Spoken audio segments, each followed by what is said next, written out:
Jadi pesan yang paling penting mungkin. Jadi tidak ada istilah berhenti dalam belajar. Jadi carilah ilmu pengetahuan itu sebanyak-banyaknya. Kemudian juga carilah pengalaman seluas-luasnya. Jadi kalau bisa memadukan antara pengetahuan dan pengalaman, itu mungkin yang disebut manusia nyaris sempurna. Nyaris paripurna, iya. Walaupun tidak sempurna, karena tidak mungkin sempurna manusia. Tetapi bekal itu akan memberikan dampak yang luar biasa. Ya kan? Kan ada ungkapan itu, terkadang orang pintar kalah sama orang yang punya pengalaman. Ya kan? Jadi ya itu sudah, bahwa pengalaman adalah guru yang terbaik ya bagi kita.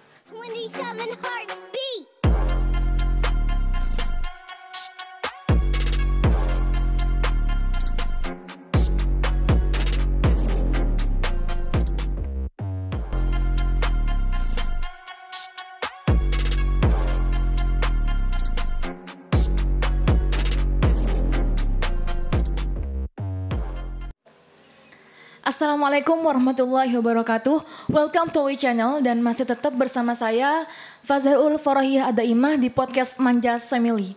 Oke, sebelumnya kami mohon maaf karena udah lama banget kami nggak buat podcast dan udah lama banget juga kami nggak ngebales semua pertanyaan yang ada pada podcast sebelumnya. Dan insya Allah pada podcast kali ini kami akan menjawab semua pertanyaan yang ada pada podcast sebelumnya. Makanya jangan ikutin terus dan jangan di skip ya. Dan sekarang saya sudah bersama Bapak Zubairi SPDI. Di sini beliau selaku Wakakurikulum di Madrasah Aliyah An-Najah 1 sekaligus guru mapel bahasa Indonesia di Madrasah Aliyah An-Najah 1 dan di MA 1 Anukoyah Putra. Pada podcast kali ini nanti Bapak Zubairi akan bercerita tentang kisah singkat pengalamannya untuk mendapatkan pendidikan, pahit manisnya, senang dukanya, dan beliau akan bercerita tentang pengalaman beliau serta akan memberikan beberapa motivasi khususnya pada kaum pelajar untuk bisa lebih semangat lagi meningkatkan belajarnya. Baik, langsung saja. Apa kabar Bapak? Ya, Assalamualaikum. alhamdulillah, baik. Sepertinya sekarang sangat berwibawa sekali Bapak. Memang dari dulu kira-kira begitu. Oke. Karena objek pada podcast kali ini adalah tentang remaja, jadi menurut Bapak, apa pentingnya mencari jati diri bagi remaja? Ya, jadi sosok remaja memang sosok yang selalu menarik untuk diceritakan, untuk dibahas, atau bahkan menjadi bahan candaan. Karena pada masa remaja, fase labil, emosi yang tidak stabil, itu terkadang juga memberikan satu pengaruh yang cukup signifikan, baik bagi pola pikir, perilaku, dan itu yang terpenting. Jadi masa remaja adalah masa di mana pencarian identitas diri dan karakter diri seseorang itu dilakukan. Jadi kan pasti Bapak pernah mengalami masa-masa remaja. Kalau boleh tahu bagaimana sih pengalaman Bapak, kisah singkat ceritanya Bapak untuk mendapatkan pendidikan sampai Bapak bisa menjadi seperti sekarang ini? Iya, jadi secara singkat kalau bicara pendidikan dari mulai yang paling rendah. Iya. Jadi saya sekolah di TK, itu yang di utara jalan itu yang sekarang sudah tidak ada dipakai, ya, bangunannya seperti apa, nasibnya juga tidak jelas. Jadi di TK saya juga diajar oleh Ibu Has yang sekarang masih aktif mengajar di Iya, itu Mas juga TK. gurunya saya, Bapak. Iya, jadi itu gurunya guru kira-kira begitu. Iya. Jadi di TK setelah menyelesaikan TK, tapi di TK dulu itu juga menarik karena pada waktu itu juga sempat mengikuti perlombaan ke kabupaten, bahkan diundang ke RRI Sumeneb. Jadi ada banyak hal di situ. Ya. Dan bahkan dulu pernah ikut karnaval, saya jadi dokter. Tapi tidak pernah terlintas jadi cita-cita jadi dokter. Gitu.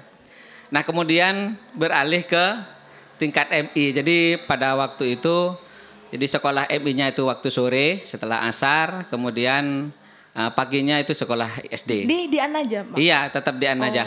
Jadi MI An-Najah, terus SDN Karduluk 4. Kalau nggak salah yang di Utara Jalan. Jadi bisa dibilang An-Najah itu udah dulu ya Bapak? Dari dulu sudah. Jadi mulai sekelasnya itu di depannya Dalam Kemamat ya. Oh iya. Di depan kediaman Kemamat itu adalah kelas 1 dan kelas 2. Itu masih bangunan dulu seperti itu, cuma mungkin sekarang di keramik. Tapi bahwa bentuk bangunannya seperti itu. Jadi ada yang utara, selatan dan barat ke timur itu.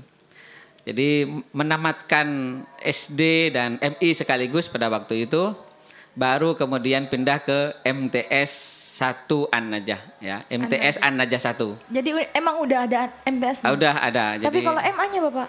Nah, MA itu baru berdiri, baru memulai tahun ajaran baru itu ketika saya sudah lulus. Lulus dari kuliah? Dari MTS ya. Jadi iya. MTS 1 MTS An-Najah 1, kemudian sekitar tahun 95 itu sudah ada. Jadi generasi pertama di MA itu adalah Pak Sahuri. Oh, jadi Pak Sahuri alumni sini? Iya, jadi Pak Sahuri itu alumni sini sama Pak Asis dan teman-teman yang lain. Tapi kemudian saya pernah bercita-cita untuk melanjutkan ke MAN Pamekasan. MAN Pamekasan. Jadi sudah sempat survei dan segala macam ke sana, cuma tidak diizinkan atau tidak direstui oleh orang tua karena mungkin berpikiran kalau di kota itu ada banyak pengaruh yang mungkin negatif. Jadi cita-cita orang tua itu tetap harus melanjutkan tetapi di pondok pesantren. Iya. Dan itu panjang juga ceritanya untuk mendapatkan ijazah dulu karena di An-Najah sendiri sudah ada MA dan kebetulan masih sangat minim peserta didiknya. Jadi memang diharapkan pada waktu itu lulusan MTS ini langsung melanjutkan ke MA ya. Tapi saya bertiga kalau tidak keliru, saya, Pak Sunari dan Hermano itu melanjutkan ke An-Nokoyah. Ya, jadi menyelesaikan MTS-nya di An-Najah, kemudian melanjutkan ke MA itu di MA 1 An-Nokoyah Gulu-Gulu. Sampai tahun 99. Berarti jadi, saya belum lahir ya? Iya, jadi tahun 96 sampai 99 itu saya di An-Nokoyah. Kalau kuliahnya Pak lanjut setelah itu? Iya. Nah, kemudian melanjutkan juga studi ke S1 dan itu karena terinspirasi oleh mayoritas putra Kiai An-Nokoyah itu melanjutkan ke Yogyakarta.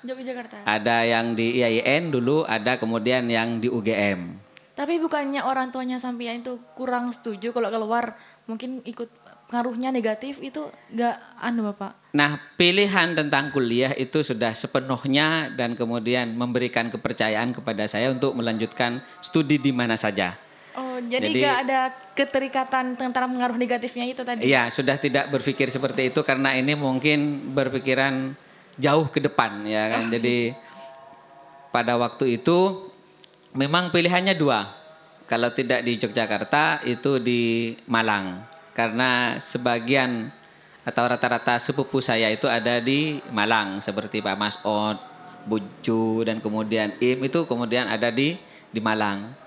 Tapi motivasi saya ya kan, inspirasi saya ke Jogja itu satu misalnya ya biar berbeda lah dengan tetangga. Kemudian ada cerita yang lain ya.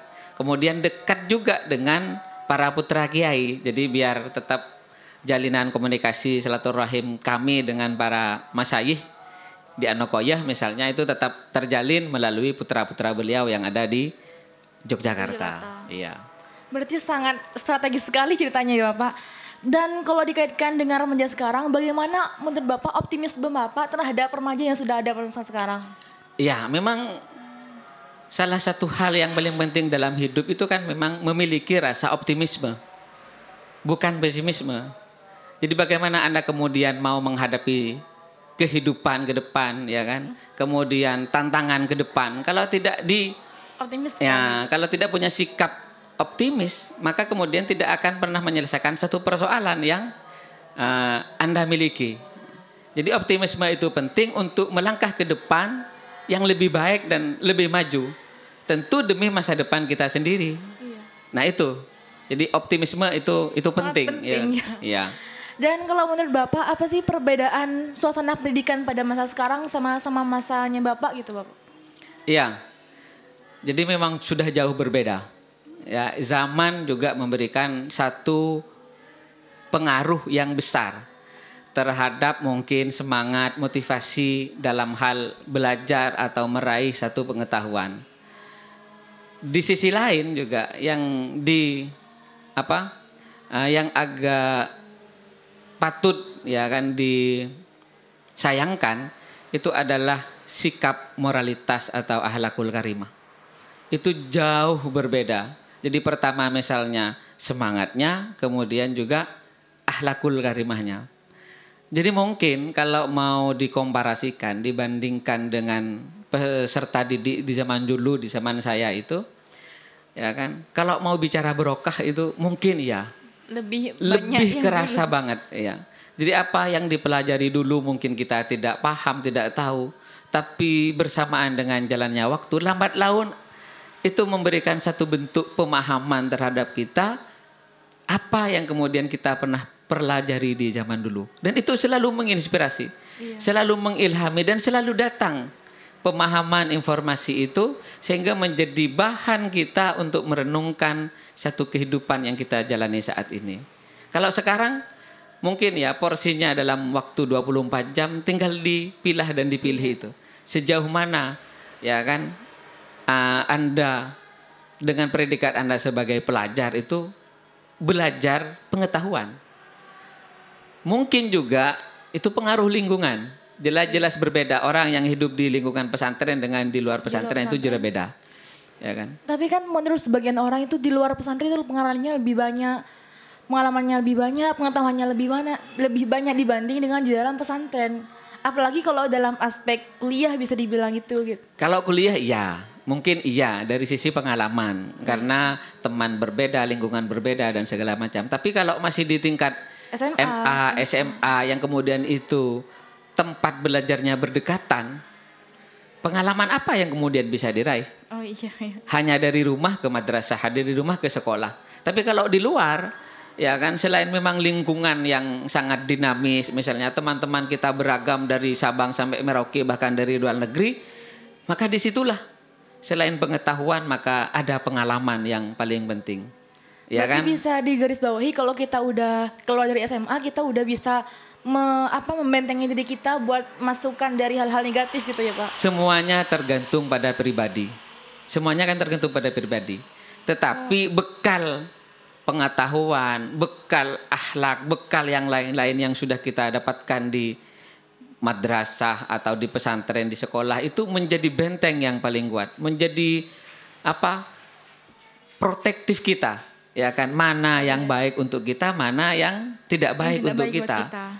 Jadi semuanya kembali kepada pribadi. Jadi sekuat apapun pengaruh dari luar, kalau kita punya prinsip, maka tidak akan mudah untuk kita diombang-ambingkan oleh pengaruh itu tadi.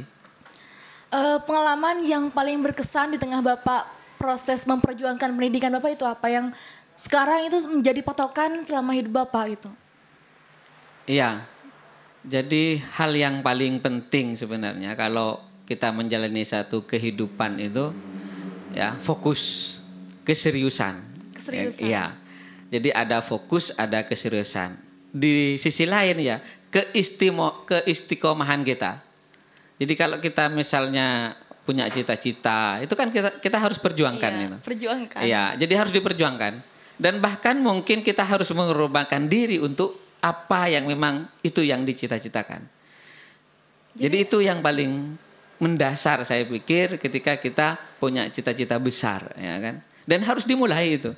Jadi kata Andira Hirata itu, setiap menjelang tidur maka dekaplah mimpi itu. Siapa tahu mimpi itu akan menjadi kenyataan di masa yang akan datang. Kalau ada gak Bapak pengalaman yang menunjukkan kesuksesan Bapak atau kemerosotan Bapak yang mungkin gak pernah Bapak terlupakan sampai sekarang? Jadi agak sulit untuk digambarkan kira-kira, iya. Karena oke lah itu bagian dari suka duka mungkin ya. Iya. Suka duka pengalaman ya kan. Tempaan persoalan misalnya ya kan. Persoalan yang dihadapi bahkan mungkin fitnah. Fitnah? Iya. Maksudnya Bapak difitnah sama? Pasti ada itu. Ya kan? Dalam kehidupan kita kan tidak semua orang itu suka Ada sama yang kita. suka, iya. Pasti ada yang tidak suka, ada yang sentimen dan segala macam. Nah, itu kan yang mengarah ke fitnah. Tetapi kalau kemudian kita konsisten dengan apa yang kita lakukan misalnya, walaupun dengan waktu yang lama, maka titik terang itu tetap akan kita dapatkan. Jadi finishnya, ya kan, atau happy endingnya pasti itu. Jadi dalam proses misalnya pengalaman saya, ya karena kan semuanya kehidupan saya itu rata-rata mayoritas kan di luar. Iya, di luar. Jadi hanya sampai di tingkat MTS saya di sini, tetapi MA sudah di luar dan itu kemudian lanjut ke luar lagi, ya kan. Bahkan kemudian walaupun sudah selesai kuliah itu, sebelum saya berkeluarga juga sering keluar. Bahkan sampai detik ini pun saya sering mengukur jalan raya, kira-kira begitu. Bahkan ada yang menjuluki saya itu Ibnu Sabil, ya kan, karena selalu ada di mana-mana. Nah itu saya pikir tidak didapatkan secara instan, tapi melalui proses yang panjang. Yang panjang gitu. Maka slogan di Jogja itu yang paling terkenal sampai sekarang adalah never ending process. Kalau di Jogja itu kan ada never ending Asia. Jadi never ending proses. Jadi berproses itu tidak pernah menemukan satu titik, ya kan. Jadi misalnya kemudian ada berproses saat ini kemudian dapat hasil, tapi kan terus akan berproses dari hasil yang kita raih itu. Karena semakin kita tahu sesuatu, mengetahui sesuatu, maka semakin banyak hal yang kemudian tidak kita ketahui terhadap sesuatu itu. Setelah beberapa pengalaman yang Bapak lakukan, setelah beberapa perjalanan yang mungkin sangat membutuhkan perjuangan, setelah itu potensi apa yang Bapak dapatkan setelah Bapak melakukan suatu perjuangan tersebut, Bapak? Iya. Potensi yang paling Bapak nampakkan, yang paling Bapak, setelah saya melakukan beberapa perjuangan saya mendapatkan potensi ini gitu. Iya, sebenarnya passion saya itu, ya kan, cita-cita saya mungkin walaupun dulu masuk di Fakultas Tarbiyah, itu tidak pernah terbayangkan akan jadi seorang guru, ya kan? Karena ada banyak hal di luar yang sering saya lakukan bersama teman-teman, dan saya selalu dipanggil untuk mengerjakan itu. Cuma kemudian waktu itu, ya kan, ketika sudah selesai kuliah, itu kemudian diminta oleh sekretaris atau bendahara yayasan dulu untuk apakah masih mau tinggal di Karduluk dengan waktu yang lama atau Anda keluar gitu. Atau Anda mau keluar. Karena waktu itu saya masih sering bolak-balik lah. Jadi 1 minggu di sini, satu minggu di luar. Ya di kota. Ya baik di Surabaya, di Bangkalan maupun di tempat-tempat yang lain. Jadi akhirnya karena sudah ditarik ke sini, membantu ke sini, ya akhirnya lambat laun, ya kan, kita menjadi bagian yang tidak terpisahkan dari lembaga ini, karena bagaimanapun juga saya adalah lulusan atau santri di sini. Jadi mengembangkan sesuatu yang bisa saya sumbangsihkan ini. Jadi mungkin, ya kan, potensi saya ternyata ada di guru, mungkin begitu. Walaupun sekarang misalnya ada hal-hal yang di luar itu, tapi itu kan bonus, ya kan. Jadi bonus dari saya misalnya menjadi guru di sini, bertemu dengan banyak orang di luar, ya kan, menambah pengalaman lagi, menambah pengetahuan lagi, dan itu bagi saya adalah bonus dalam hidup. Jadi di masa Bapak ada di sana pas kuliah, itu Bapak lebih ke jurnalistik ya, Bapak? Tidak. Jadi saya hanya aktif di organisasi? Ya baik di kampus, ya intrakampus maupun di ekstra kampus. Jadi kalau di intrakampus ya di Badan Eksekutif Mahasiswa. Ya kan, kalau di luar ya organisasi itu. Jadi itu yang kemudian didapatkan. Tetapi yang paling penting dari itu adalah yang di luar kampus itu yang paling banyak memberikan pengalaman paling berharga. Bukan dari kampusnya. Bukan dari kampusnya, karena kampus kan sama seperti Anda sekolah di belajar itu. Belajar, bikin makalah, presentasi, ketemu dosen. Tapi bedanya kalau di luar? Kalau di luar kan kita dengan beragam budaya, dengan beragam individu itu kan. Nah, itu yang memberikan.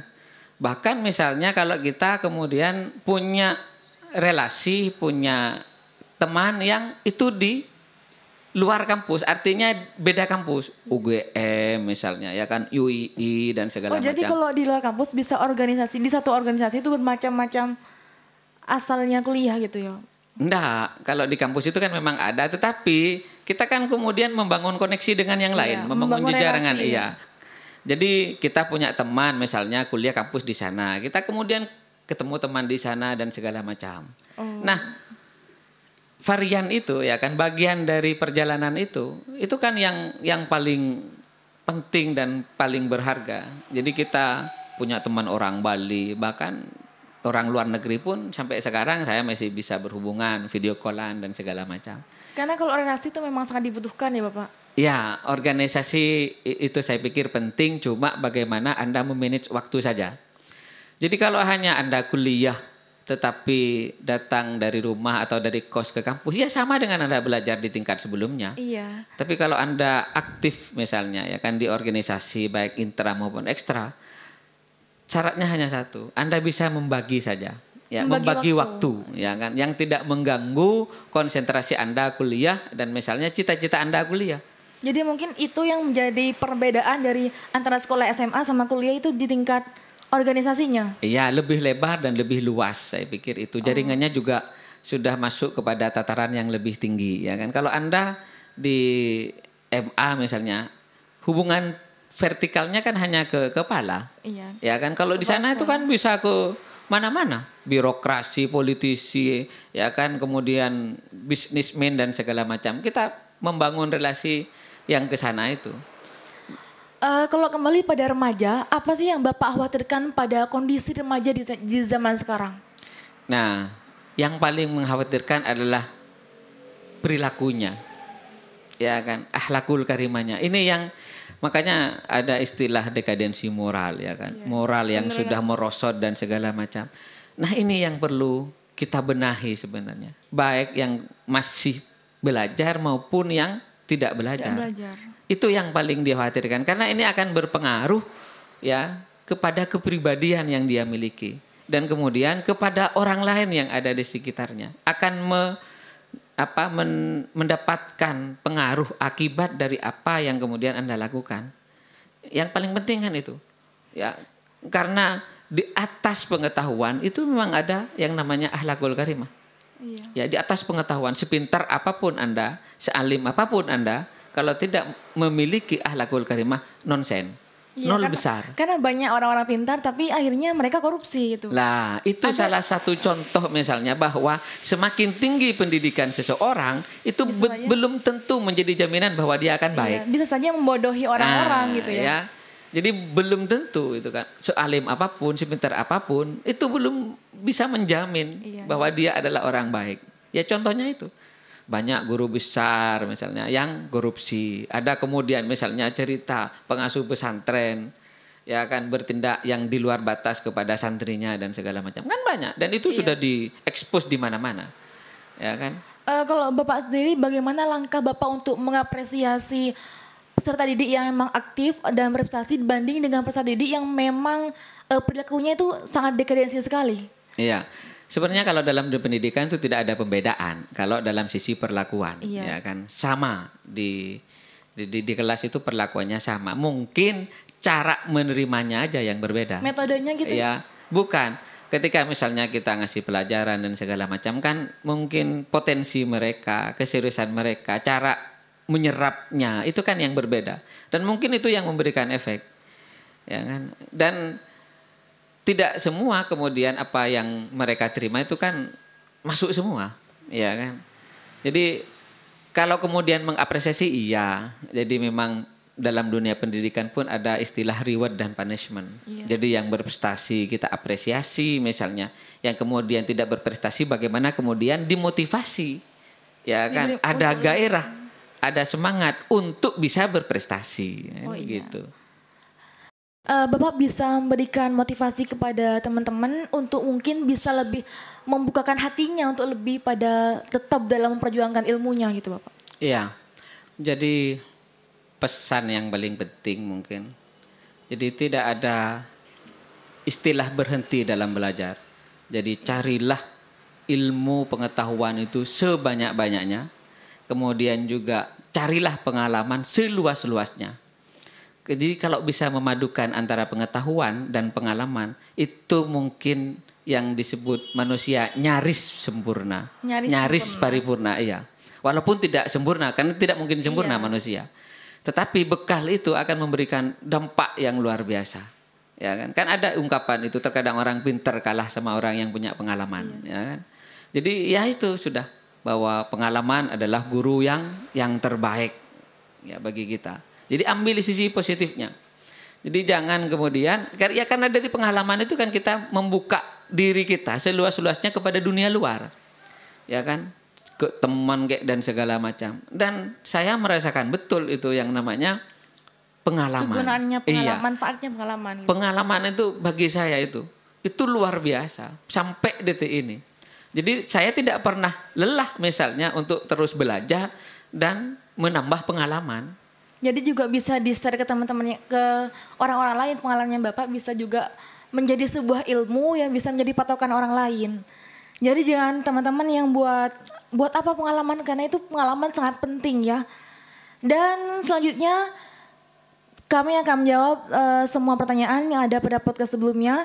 Karena pada podcast sebelumnya itu semuanya hampir pada potensi. Karena memang tema dari podcast sebelumnya itu potensi.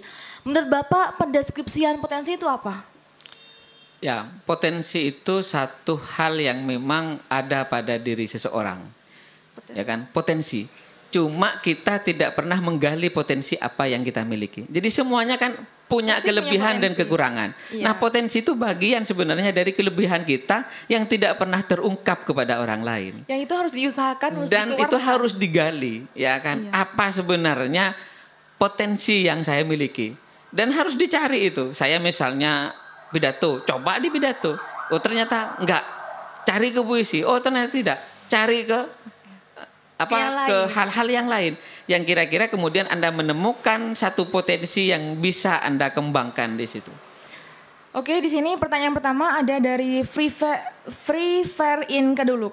Assalamualaikum Kak, boleh bertanya ya? Ini mengenai potensi seseorang, bagaimana cara meyakini diri sendiri agar bisa semangat untuk semakin kuat dalam mencari jati diri? Iya. Menurut Bapak gimana? Dalam dunia pesantren kan sudah ada itu. I'timadu 'alan nafsi. Ya, i'timadu 'alan nafsi asasun najah. Kan begitu. Jadi dasar kesuksesan kalau kita punya jati diri dan kemudian percaya kepada diri kita sendiri. Jadi pede kan? Ya kan? Jadi pede. Yang penting harus pede. Iyalah, kalau tidak pede, tapi jangan overdosis, ya kan? Jangan sampai overconfident. Iya. Ya kan, kalau kemudian over itu kan dianggap terkadang tidak waras sudah, ya kan? Oke, pertanyaan kedua dari Wisnu Ayab. Sepertinya ini kakak PPL yang tahun 2019 ya. Sis, gimana caranya cari jodoh agar kita dapat yang soleha? Padahal kitanya sendiri bukan orang baik-baik. Sepertinya tidak ada kaitannya dengan potensi, tapi bisa Bapak jawab? Ya, kalau sekarang kan sudah jaringan banyak, medianya sudah banyak ya kan. Iya. Jadi kalau dalam lagu itu kan sudah bukan zamannya Siti Nurbaya. Cuma bukan memang jodoh-jodohan gitu. Iya, jadi saya pikir anak sekarang itu sudah pintar untuk mencari jodoh. Cuma memang harus tahu kriteria kan begitu. Jadi kalau Anda orang pesantren misalnya apa yang kemudian menjadi kriteria, ya kan, dan harus mengukur diri juga, ya kan, harus sadar diri juga. Nah, itu kan jodoh, ya kan. Jadi saya pun begitu, ya kan. Jadi perihal jodoh misalnya ya dijodohkan orang ternyata kan. Oh iya. Lah iya, dicarikan orang bahkan. Jadi di kampus ternyata enggak ngefek. Walaupun temannya banyak kan dari berbagai macam orang, dari berbagai macam daerah itu kan. Yang dekat juga banyak misalnya ya kan. Ya tapi itu. Jadi ya mengalir sajalah seperti air mengalir ke laut. Nah, tapi ya insya Allah kan? Kalau dari yang pesantren insya Allah tingkat akhlaknya itu bisa dijamin ya. Kalau dari pesantren ya kan tidak bisa mengklaim bahwa kita itu saya orang baik, saya misalnya solehah, cocok jadi calon, kan nggak bisa itu. Jadi tetap berproses dan ada waktunya untuk itu ya kan. Cuma kan kita mempertimbangkan lah ya kan. Track record kan istilahnya begitu, track record seseorang itu. Ya, jadi siapa orang tuanya, lingkungannya seperti apa, kan begitu. Ya, tapi jangan terlalu pilih-pilih lah. Ya, ujung-ujungnya ternyata nggak dapat juga. Iya, ya kan. Yang jadi memadukan antara keinginan, ya kan, keinginan kita itu ya yang sangat idealis dengan kenyataan. Iya. Nah, biar tidak bertepuk sebelah tangan. Gak bisa diperlepaskan ya Pak, sama-sama penting. Gitu. Sama-sama penting. Anda punya calon, punya kriteria, tapi kan kita harus melihat sisi realitas, kenyataan seperti apa. Ya kan, biar tidak bertepuk sebelah tangan nanti. Oke, pertanyaan ketiga dari Disconnect Indo. Gimana sih Kak cara kita mengetahui potensi diri kita sendiri? Sepertinya ini udah dijawab tadi, jadi bisa disimpulkan saja dari tadi ya. Oke, pertanyaan terakhir dari Virus Abadi. Kenapa laki-laki kebanyakan pasangannya tidak mau yang nakal, padahal dirinya sendiri nakal? Ya kan itu, kita harus mengukur diri itu kan. Tapi terkadang kan Tuhan itu adil ya kan. Memperjodohkan, mempertemukan seseorang itu yang terkadang bagi penglihatan manusia itu tidak adil. Ya kan? Itu kok dapat seperti itu. Padahal orangnya baik, alim, dapat yang nakal. Lah, ya pokoknya atau sebaliknya kan begitu. Jadi melihat kacamata dilihat dari kacamata zahir misalnya manusia itu kan kadang itu tidak kemudian wah ini tidak adil, ceweknya cakep, laki-lakinya seperti ini, atau kemudian ininya alim, ininya enggak, kan ada yang seperti itu, ya. Karena pasti Allah mempunyai rencana lain. Ya, itu mungkin pilihan yang terbaik sudah bagi mereka yang berjodoh itu. Karena dalam pernikahan itu kan menjodohkan dua tradisi, dua budaya, dua pemikiran, dua keluarga dan segala macamnya, ya kan. Jadi kalau mau melihat sisi perbedaan pasti dapat perbedaannya. Tapi kan yang dicari adalah sisi kesamaannya, ya kan. Kalau mau lihat sisi kekurangan, pasti kurang semua, nggak ada yang sempurna. Tapi ketidaksempurnaan itu kemudian harus diusahakan mencapai titik sempurna. Kan yang penting orang tua merestui, guru meridhoi, dan Allah menghendaki. Nah, ya itu sudah, ya kan. Jadi yang tidak dapat jodoh ya silakan cari jodoh. Gitu. Yang nggak dapat jodoh silakan cari jodoh biar cepat punya jodoh gitu ya. Iya, jadi di film itu kan sudah kiamat sudah dekat. Ya. Oke, mungkin hanya ini podcast pada kali ini. Terima kasih Bapak atas ilmunya. Ya, saya juga terima kasih atas kesempatan dan waktunya untuk sekedar berbagi cerita, berbagi pengalaman ya kan. Dan semoga ini juga memberikan sisi manfaat kepada yang menonton, melihat ya kan, yang kemudian mendengar dan segala macam ya kan. Jadi ambil sisi positifnya ya kalau kira-kira itu cocok bagi pribadi Anda ya bagi diri Anda silakan ambil, kalau yang tidak ya nggak usah, abaikan saja. Ambil positifnya dan skip negatifnya. Jadi ini jargon di podcast ini Pak. Oh gitu ya, iya sip. Dan buat yang mau nanya-nanya atau penasaran tentang suatu terkait dengan pengalaman, motivasi atau potensi, silakan di komen di podcast ini di bawah ini. Dan jangan lupa like, comment, subscribe, dan share ke teman-temannya. Dan mungkin hanya ini podcast kami hari ini. Wassalamualaikum warahmatullahi wabarakatuh.